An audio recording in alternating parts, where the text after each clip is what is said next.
आज सकाळी कामावर आले आणि एकाच जणाचं जेवण बनणार होतं, फक्त माधुरीचं. आणि दोन्ही टायमाचं जेवण एकदाच बनवलं. संध्याकाळी मला सुट्टी होती, खूप हॅपी. त्यानंतर मग इथे जेवणामध्ये बनवले होते सिंपल अशी डाळ बनवली आणि गवारची भाजी बनवली, राईस बनवला आणि पोहे बनवले नाश्त्यासाठी, 2 चपात्या बनवल्या आणि व्यवस्थित सगळं जेवण बनवून घेतला. आणि माधुरीला काढायची होती मेहंदी आणि मेहंदीचा कोन तिनेच आणून ठेवला होता. मग तिला मेहंदी काढून दिली आणि दोन्ही हातावर काढून दिली तर खुशी. एकतर तिला कामामध्ये मेहंदी काढायला वगैरे टाईम मिळत नाही आणि माझ्याकडे पण तेवढा टाईम नसतो. मग हिला काढून दिली, घरी आली आणि त्यानंतर मग मी बनवला होता कैरीचा मुरंबा, गोड असा लोणचा.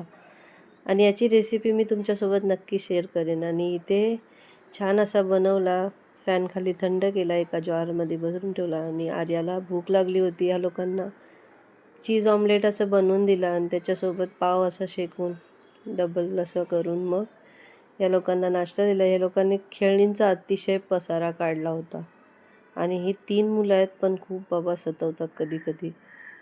त्यानंतर मग हे लोकांचा नाश्ता दिल्याच्या नंतर मी यांच्यासाठी जेवण बनवलं आणि बनवलं होतं सांबार बनवला आणि तोंडलीची भाजी बनवली, राईस बनवला. छान असं जेवण घेतला बनवून आणि जेवायला घेतलं. भेटूया नवीन व्हिडिओमध्ये. बाय.